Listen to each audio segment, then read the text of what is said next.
Assalamualaikum warahmatullahi wabarakatuh. Waalaikumsalam warahmatullahi wabarakatuh. Bismillah, alhamdulillah, wassalatu wassalamu ala rasulillah, la hawla wa la quwata illa billah, amma ba'd.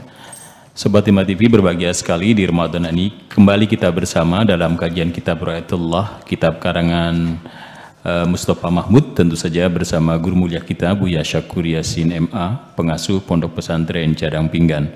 Dan hari ini kita ketemu di kesempatan 4 April 2022 Masehi atau bertepatan dengan 2 Ramadan 1443 Hijriah. Dan oleh karena itu marilah kita bersyukur kepada Allah Subhanahu wa taala. Salat serta salam juga semoga tetap tercurah limpahkan kepada junjungan kita Nabi besar Muhammad sallallahu alaihi wasallam. Acara ini disiarkan langsung dari Komplek Pendidikan Pondok Pesantren Cadang Pinggan, dan Sobat Hima TV juga bisa mengikuti acara ini melalui kanal YouTube KH Buya Syakur Yasin. Dan saat ini Pondok Pesantren Cadang Pinggan sudah menerima peserta didik baru untuk tingkat Madrasah Sanawiyah atau MTS, Madrasah Aliyah atau MA, dan juga Sekolah Menengah Kejuruan atau SMK. Dan baik, kali ini kita langsung saja akan bersama dengan guru mulia kita Buya Syakur untuk mulai kajian kitab Ru'ayatullah pada kesempatan hari ini. Kepada Buya dipersilakan. Baik. Assalamualaikum warahmatullahi wabarakatuh. Waalaikumsalam warahmatullahi wabarakatuh. Bismillah tawakkaltu ala Allah, la haula wa la quwata illa billah. Asyhadu an la ilaha illallah wa asyhadu anna Muhammadar Rasulullah. Allahumma shalli ala sayyidina Muhammadin wa ala alihi wa sahabatihi ajma'in. Assalamualaikum warahmatullahi wabarakatuh. Kita lanjutkan pada halaman 59. Halaman 59. Bismillahirrahmanirrahim. Ya abdu, wahai hambaku, idza ra'aitani, ketika engkau melihat aku, apabila engkau sudah bisa melihat aku, fahdum altaraka, maka hancurkanlah segala pamrihmu, segala keinginanmu. Fawa izzati, aku bersumpah demi kebesaranku, la yazulul khataru, kerawanan tidak akan hilang, hatta yazulul wataru, sampai hilangnya pamrihmu dan keinginanmu.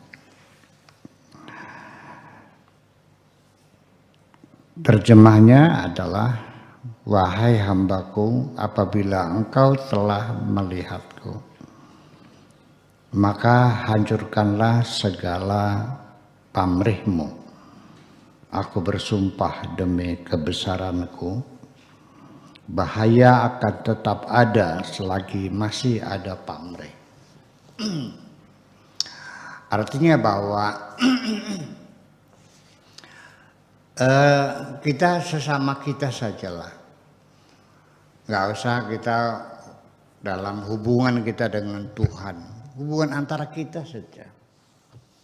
Ketika hubungan persahabatan yang kita bangun selama ini, di situ ada kepentingan-kepentingan dalam dirimu, maka percayalah, maka hubungan persahabatan kita masih rawan akan bubar jalan kok. Betul nggak? Ada keinginan, ada kepentingan. Jadi artinya bahwa ya jadi gimana? Ya yang ada hanya cinta lah. Kita bangun cinta kita tidak semata-mata aku mencintaimu karena aku mencintaimu, bukan karena kamu kaya, bukan karena kamu ganteng, bukan karena kamu punya jabatan dan sebagainya. Jadi kepentingan ini sangat mengganggu sekali terbangun satu hubungan kemesraan, apalagi dengan Tuhan. Jadi tetapi ada catatan penting sekali. Bukankah Tuhan juga menjanjikan surga kepada kita? Ya. Walahum jannatun tajri min tahtil anhar. dan mereka akan diberi sorga oleh Tuhan. Jazaan bima kanu ya'malun, sebagai imbalan apa yang telah mereka lakukan. Jadi boleh enggak kita dalam mengabdi kepada Tuhan, tapi dalam pikiran kita punya pamrih, ingin masuk sorga, boleh enggak? Ini jadi persoalan.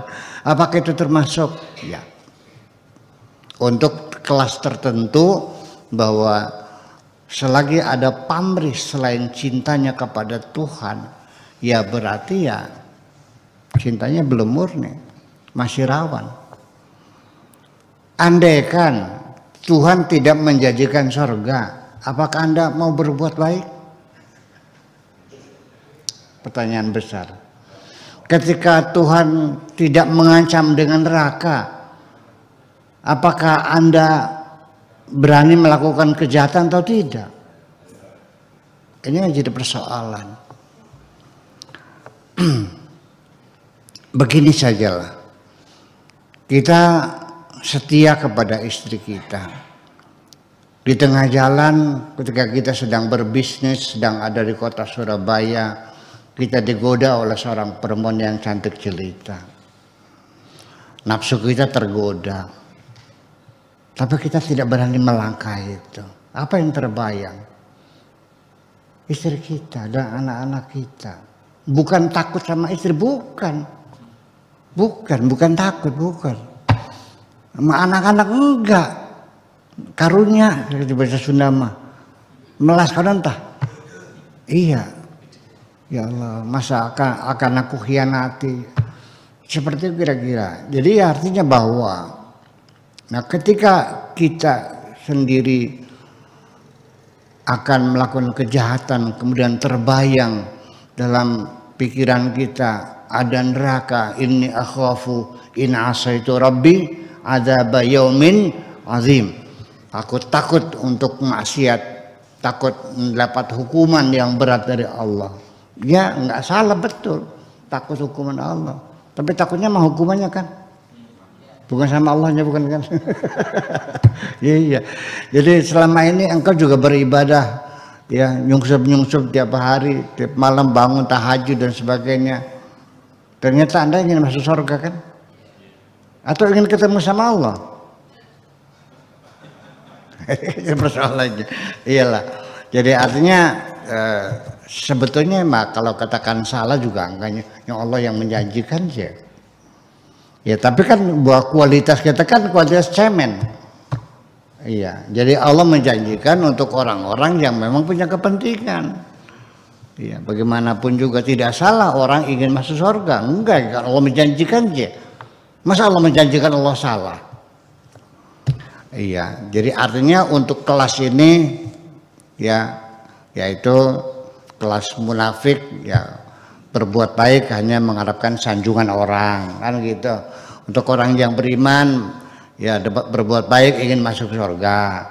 Bagi seorang yang kekasih Tuhan, ya saya kira nggak ada urusan dengan surga. Dia lebih merindukan dengan Tuhannya kok. Yang penting bisa ketemu dengan Tuhan. Itu maksudnya dengan autor atau kepentingan itu. Lanjut lagi. Saya langsung nomor 62. Idza ma nafaita ma siwaya. Ketika engkau sudah menafikan apa saja selain aku. Laqitani, engkau akan menjumpaiku. Bi'adadi ma khalaqtu hasanatin, sebanyak kebaikan-kebaikan yang telah kuciptakan. Berapa kali engkau bertemuku? Ya sebanyak kebaikan yang kuciptakan di dunia ini. Artinya tak terhingga. Apabila engkau telah menafikan apa saja selain aku, maka engkau akan melihatku sebanyak kebaikan yang aku ciptakan. Kapan kita bisa menafikan apa saja selain Allah? Ya, artinya ketika tidak ada sesuatu pun yang kita lihat, yang kita dengar, yang kita raba, yang kita rasakan, tidak ada sesuatu pun yang masuk dalam pikiran kita, masuk dalam hati kita, semuanya lewat. Nggak ada yang kita banggakan, nggak ada yang kita kagumi, nggak ada yang kita senangi, semuanya lewat. Menjadi tiada semuanya. Kalau semua yang sudah kau nafikan, maka engkau bisa menemuiku sebanyak kebaikan yang kuciptakan di dunia ini. Artinya akan dapat menemui aku. Artinya apa? Menafikan selain Tuhan itu artinya tidak memberikan nilai apapun terhadap materi selain Allah. Nggak ada berlian, nggak ada emas, nggak ada intan, ya, nggak ada platinum, nggak ada mobil mewah, semuanya itu nothing gitu semuanya. Lihat mobil apa itu kaleng. Iya, ngeliat perempuan cantik lah, mayat juga. Ya, kalau sudah jelas, kalau sudah rohnya keluar mayat kan, akan mengerikan sekali. Disitulah kita akan bisa menemui Tuhan berkali-kali.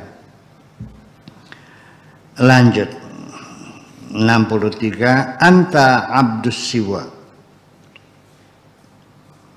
ma ra'aita lahu asaran wa asaru ayu syai'in hukmuhu. Anta abdus siwa, engkau adalah hamba selain aku. Ma ra'aita lahu asaran, selagi engkau masih melihat ada pengaruh dari sesuatu itu. Apabila engkau melihat sesuatu dan masih berpengaruh ke dalam jiwamu, ya, maka engkau adalah hamba orang lain, bukan hambaku, hamba selain aku. Kalau engkau mengagumi lukisan, ya engkau berarti hambanya lukisan. Kalau engkau mengagumi harta, ya engkau hambanya harta. Ketika engkau sebagai hamba selain aku, maka engkau tidak akan melihat pengaruh keberadaannya. Ya, jejak apa saja dapat dilihat berawal dari kekuasaan. Jadi artinya bahwa ketika apapun sesuatu yang kau lihat, yang kau tangkap dengan panca indahmu, lalu menimbulkan kekagumanmu terhadap sesuatu itu, maka engkau adalah hamba sesuatu itu. Artinya bagi orang yang sudah bertuhan, tidak ada lagi yang dikagumi kecuali hanya Tuhannya. Tidak ada lagi yang disegani kecuali Tuhannya. Tidak ada lagi yang dicintainya kecuali Tuhannya semuanya.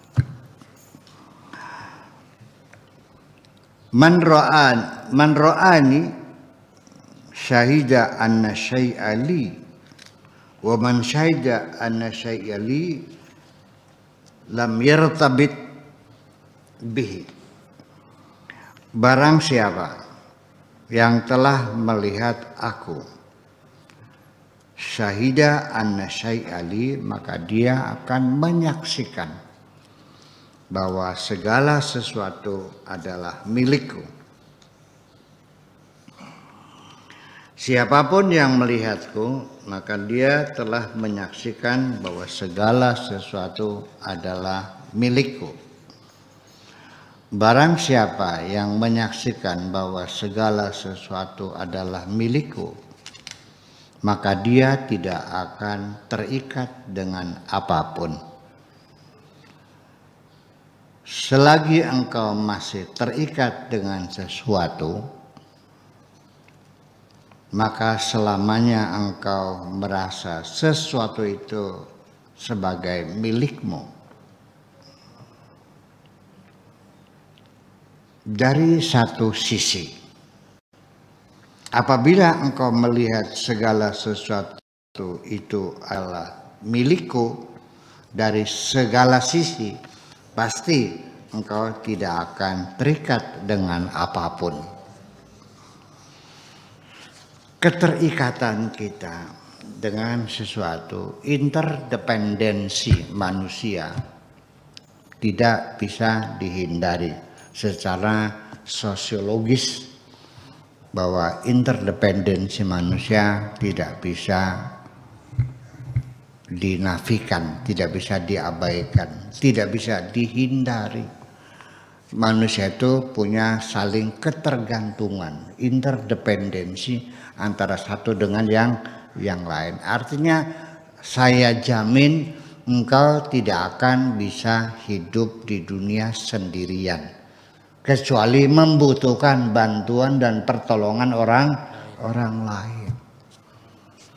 Nah, makanya tidak salah sebatas kerjasama dan ketergantungan itu saling membutuhkan. Kalau kita tidak kuat menggotong meja sebesar ini, ya ajaklah teman-temanmu. Ya 5 orang, 6 orang kan tergotong. Anda nggak bisa bikin rumah sendirian, bikin batas sendiri, bikin kusen sendiri, bikin keramik sendiri gitu. Ya sampai mati nggak bakal jadi keramik. Iya, ya kan. Kapan semuanya nggak bisa. Mesti ada job description. Dalam bermasyarakat diperlukan job description, artinya pembagian tugas disesuaikan dengan bakat masing-masing, kemampuan masing-masing, potensi masing-masing, modal masing-masing, keinginan masing-masing. Ada orang yang bakatnya melukis, ya melukislah. Anda gak usah ngelukis, tinggal beli aja. Anda bisanya nanam cabai, ya udah nanam cabai, nanti hasilnya dijual, nanti uangnya buat beli lukisan. Yang ngelukis ya sudah melukis saja, nggak usah nanam cabai, ngapain? Tapi sekarang perlu cabai, ya nggak usah nanam, lukisan yang bagus nanti dijual, nanti uangnya buat beli. Yang bisa jahit, ya nggak usah bikin kain, nggak usah bikin tekstil, jahit aja jahit. Nanti saya makannya gimana? Sabrang, bawang, cabai. Lah ya kan jahit aja dulu yang bener, nanti hasilnya bisa buat beli cabai segala macam. Itu kan adanya job description itu berdasarkan kemampuan dan bakat masing-masing yang berbeda-beda. Dan itu Allah membagikan bakat. Itu formasinya sangat akurat sekali. Iya, itu pas sesuai dengan kebutuhan. Berapa banyak orang yang perlukan suaranya enak. Enggak semua orang bisa nyanyi kok. Yang mustabaqah tilawatul Quran, yang bisa tilawah Quran berapa orang satu desa? Paling 1 orang. Kadang-kadang juga nggak ada. Masa orang bisa baca tilawah semua? Ya, yang bisa jahit nggak semua. Ya dibagi bakat itu untuk memenuhi kebutuhan semua. Yang nyanyi berapa orang, yang melukis berapa orang, yang ngukir berapa orang, yang kaligrafi berapa orang, yang tahu nahu berapa, yang sorof, yang balaghah, yang bahasa Indonesia, yang itu dibagi oleh Allah semuanya. Nah, ketika ada di suatu negeri, satu kampung, satu daerah kekurangan tenaga ahli di bidang apa saja, itu sebabnya bukan karena Allah tidak menghitung, tapi manusianya yang kurang ulet. Iya, kurang pembinaan, dibiarkan kekurangan itu. Iya. Ya termasuk pendidikan kita kan tidak dikaitkan dengan kebutuhan negara. Tidak dikaitkan pendidikan ini dengan kebutuhan pembangunan kita. Skala prioritas tahun depan adalah di bidang pertanian. Sok berapa mahasiswa yang masuk skala pertanian? Yang kedua industri. Berapa banyak orang yang masuk ke teknik industri? Masuknya bahasa Indonesia, sejarah, PAI. Iya, akuntansi, komunikasi. Nah itulah persoalannya. Ya begitu tamat yang ada lapangan kerja. Memang karena tidak dikaitkan dengan kebutuhan. Liberal kan berarti kan. Iya, semacam itu. Jadi bukan salah Tuhan tapi salah manusia dalam mengelola sesungguhnya. Itulah makanya ini interdependensi dalam artian pengertian secara sosiologis kebutuhan kita ketergantungan kita dalam bentuk kerjasama, memang itu dianjurkan. Wa ta'awanu 'alal birri wat taqwa wa la ta'awanu 'alal ismi wal udwan. Ya, bekerja sama dalam kebaikan-kebaikan dan ketakwaan. Ya, jangan bekerja sama untuk kejahatan-kejahatan. Jadi yang disebutkan dengan ketergantungan sini adalah bukan ketergantungan sosiologis, tapi ketergantungan, keterpautan hati kita, keterikatan hati kita mencintai seseorang dan mengandalkan seseorang. Itu yang nggak boleh.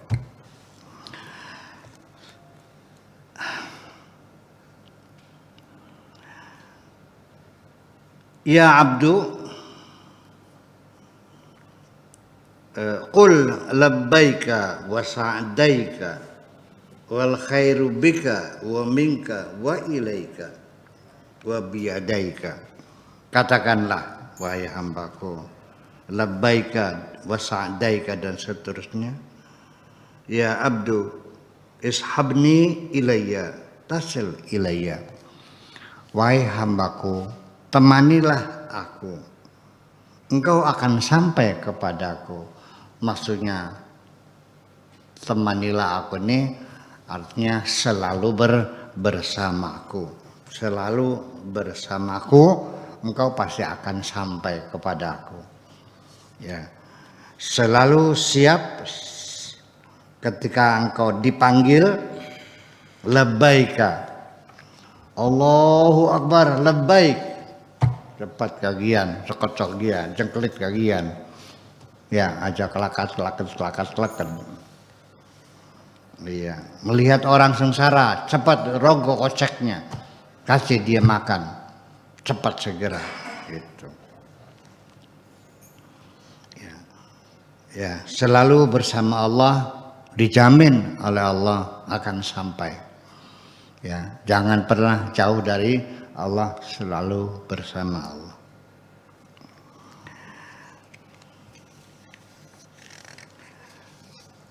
Wahai hambaku, 65, katakanlah labbaika wa sa'daika wal khairu lak bika wa minka wa ilaika wa biyadaik.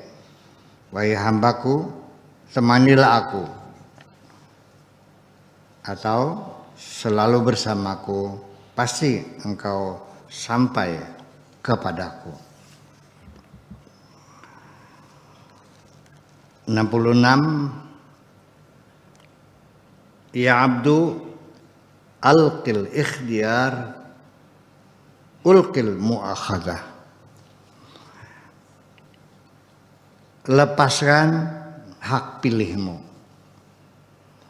Lepaskan hak pilihmu. Ulqil mu'akhadah, maka aku akan lepaskan tuntutanku. Selagi engkau melepaskan hak pilihmu, maka aku pun akan melepaskan tuntutanku.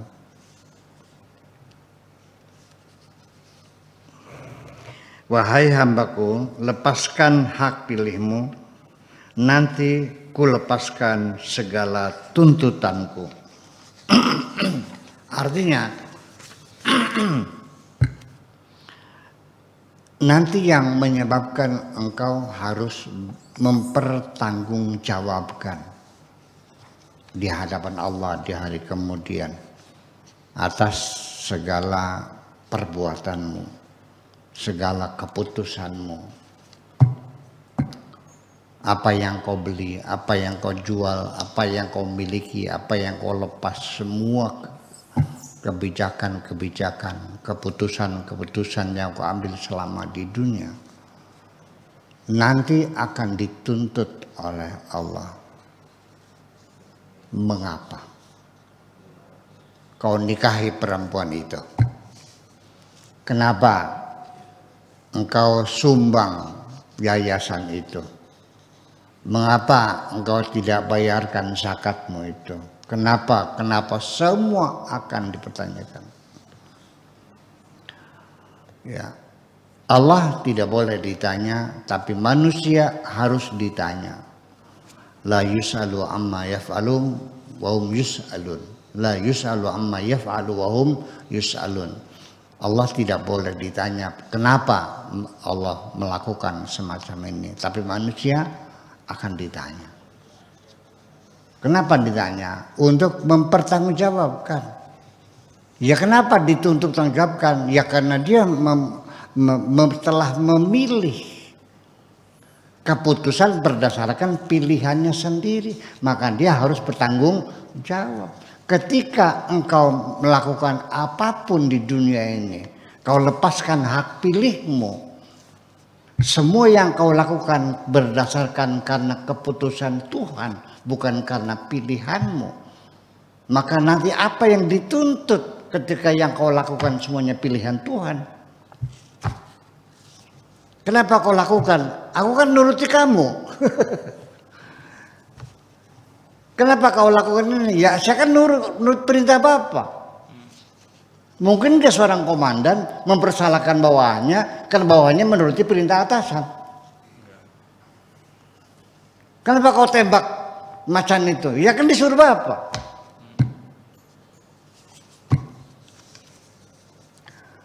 Ya, tapi kalau kau tembak sendiri macan dengan pilihanmu, ada kehendakmu, keinginanmu, ya kenapa kau tembak? Jawab dong.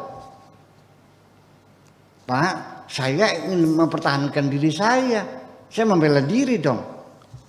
Ya kenapa kamu tidak menghindar aja? Kata atasannya. Masyarakat kan dilindungi oleh negara, jangan kau tembak. Ya tapi dia nyerang, kan Anda masih ada kesempatan untuk masuk rumah dan sebagainya. Dan kenapa harus dengan senjata yang mematikan, bukan senjata yang seperti apa, suntikan tidur dan sebagainya. Ya kenapa kepalanya yang kau tembak bukan kakinya aja? Ya kan dipertanggungjawabkan. Ya kenapa? Ya kan dia memilih, mengambil keputusan. Ketika apa yang kau lakukan semuanya adalah pilihan Tuhan, bagaimana Anda akan bisa diminta pertanggungjawaban? Paham nggak Bang? Di situ persoalannya. Jadi apa sih bedanya ketika kita di dunia ini? Ini yang nyala. Belum. Ya. Gangguan sinyal. Ya masih. Begini. Ketika seseorang menjalani hidup ini berdasarkan karena pilihan Tuhan dan dia tidak pernah memilih. Wahai Tuhanku, aku tidak memilih jodohku.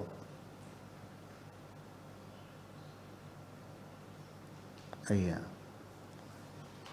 Ini adalah pilihanmu. Aku tidak memilih jadi lelaki. Tapi aku hanya menjalani pilihanmu karena engkau telah memilih aku jadi laki-laki.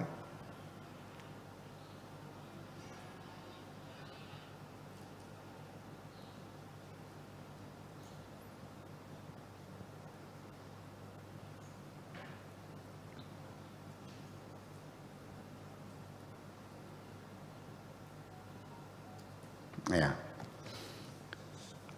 Nah, makanya kalau dalam keadaan yang menyenangkan, mungkin kita tidak bisa membedakan orang yang menjalani kehidupan berdasarkan pilihannya dan orang yang menjalani kehidupan berdasarkan pilihan Tuhan. Kalau dalam keadaan senang nggak ada beda, kelihatan sama. Sama-sama ketawanya, sama-sama cengangat-cengengesnya, ya kan, sama tertawa gelak tawanya, riang gembiranya nggak akan beda. Tapi ketika menghadapi kesulitan, penderitaan dan cobaan, maka akan kelihatan bahwa orang yang tidak memilih, dia hanya siap menjalani apapun yang menjadi keputusan Tuhan, mingkem, tanpa ada keluh kesah, nggak ada lagi adu-aduhan, tidak lagi menyalahkan orang lainnya. Sudahlah, barangkali Allah menghendaki semacam ini. sampai enggak ketemu makanan, akhirnya sehari-hari makannya pakai nasi sama sambal sama kecap saja. Dia tetap bahagia dan tidak berpengaruh sedikit pun. Ya, tetapi ketika orang itu berdasarkan pilihannya, maka mulutnya tidak pernah berhenti berkeluh kesah. Kenapa harus seperti ini hidupku ini? Ini gara-gara kamu semuanya ini. Iya, padahal aku punya kemampuan yang lebih dari ini. Aku bisa beli sate, kenapa harus makannya pakai kecap seperti ini? Enggak pernah berhenti berkeluh kesah. Dan ketika kita menjalani kehidupan sambil berkeluh kesah, berarti Anda dalam penderitaan. Paham enggak? Jadi ya sudah, banyak bersyukur saja. Alhamdulillah masih bisa makan. Yang penting mah sehat. Biar makan sama sambal aja, kalau badan sehat kan enak. Daripada makan sambal goreng dendeng bergedel sate, tapi kalau kolesterolnya tinggi, kalau gulanya tinggi, terukur. Kalau tensinya tinggi, kalau asam uratnya tinggi, enak mana? Ya enak sambel. Lah ya itulah persoalannya. Jadi dia selalu bahagia, selalu senang, menerima segala keputusan Tuhan, dan dia tidak pernah memilih. Andaikan satu hari malaikat datang, wahai Kiai Syakur Yasin, engkau diperintahkan Tuhan untuk memilih. Baik malaikat, kalau memang perintah Tuhan aku harus memilih, saya harus milih. Oke, milih. Kemudian pada kesempatan lain malaikat datang lagi, sudah kau ambil keputusan memilih? Sudah. Apa keputusanmu? Keputusanku adalah tidak memilih. Saya memilih untuk tidak memilih. Kenapa? Karena di balik pilihan ada tanggung jawab. Ya, kalau tidak memilih, ya menerima sami'na wa ata'na ghufranaka rabbana wa ilaikal masir. Siap kita terima apapun yang menjadi keputusanmu ya Allah, yang penting ampunilah kami. Ya, sami'na wa ata'na ghufranaka rabbana wa ilaikal masir, karena bagaimanapun ya akhirnya akan keputusan terakhir ada di tanganmu, wa ilaikal masir. Gitu.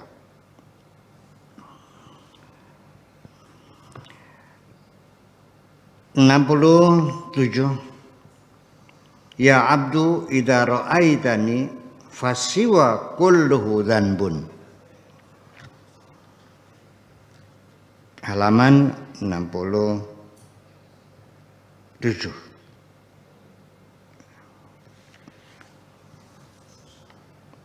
Wahai hambaku, ketika engkau telah melihatku, maka semua apa saja selain aku adalah dosa-dosa. Saya ulangi lagi. Wahai hambaku, ketika engkau telah melihatku, maka semua apa saja selain aku adalah dosa-dosa. Jangan salah paham. Mungkin Anda sering melihat entah di pengajian, entah di ceramah, entah di YouTube dan sebagainya.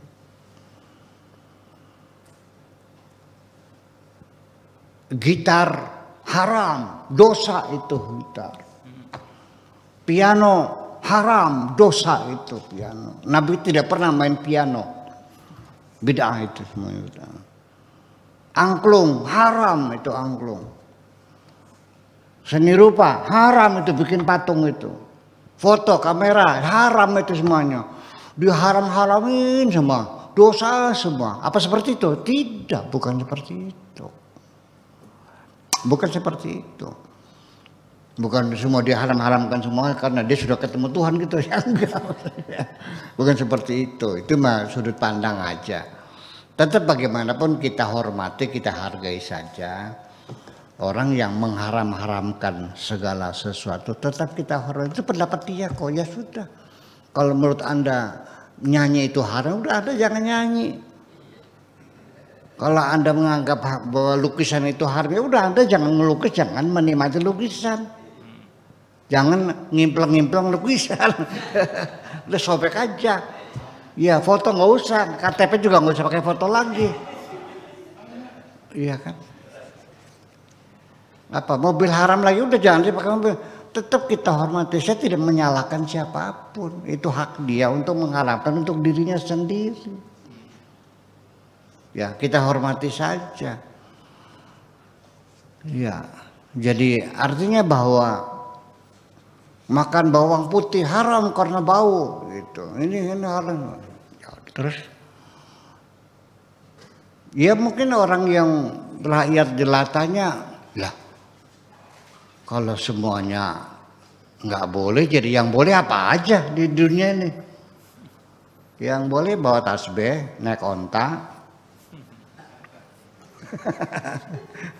Assalamualaikum, alhamdulillah. Alhamdulillah.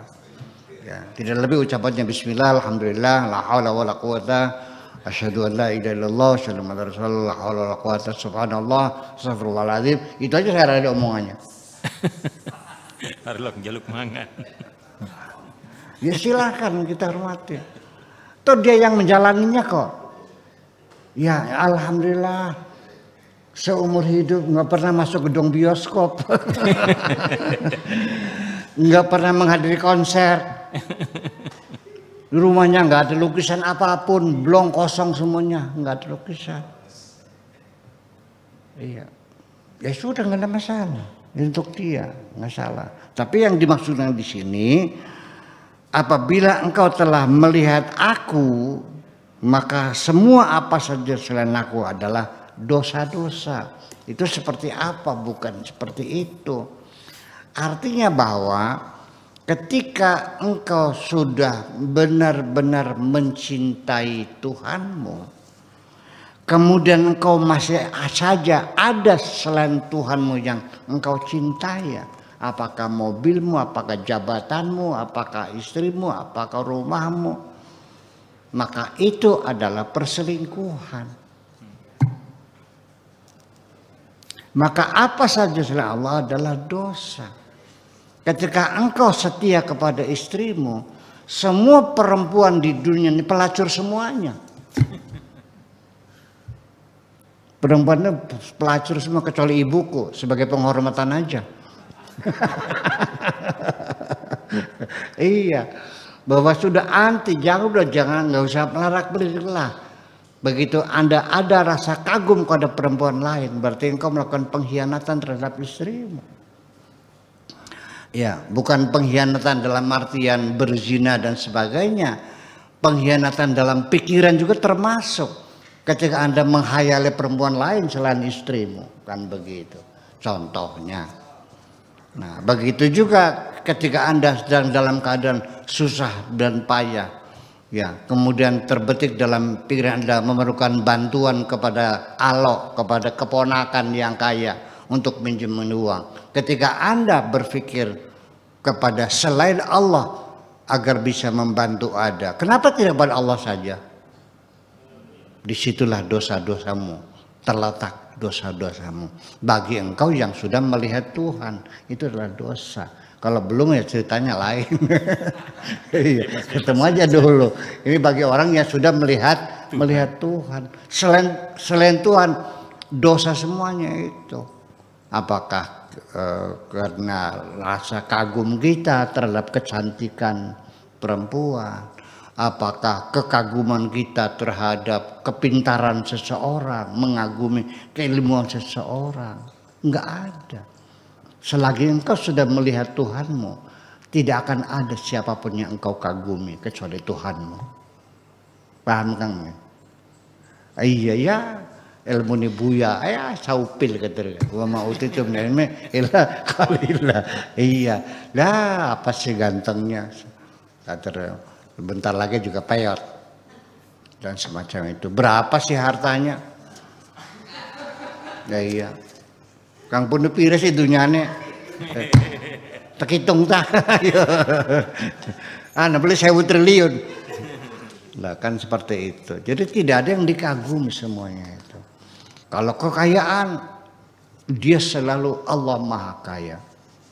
Kalau kesaktian, Allah Maha Sakti. Keilmuan, Allah Maha Mengetahui dan seterusnya.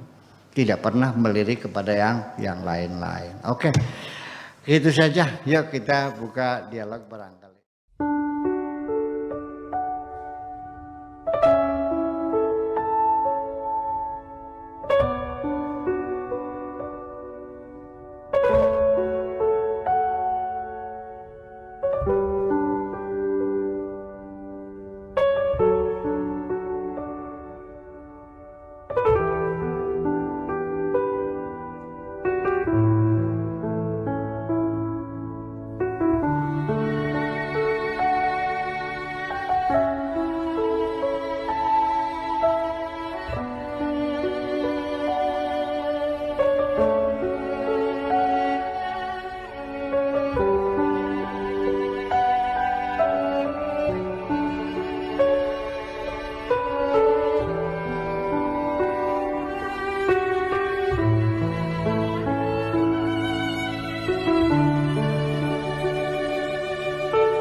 Aku hanya ingin berbagi kebahagiaan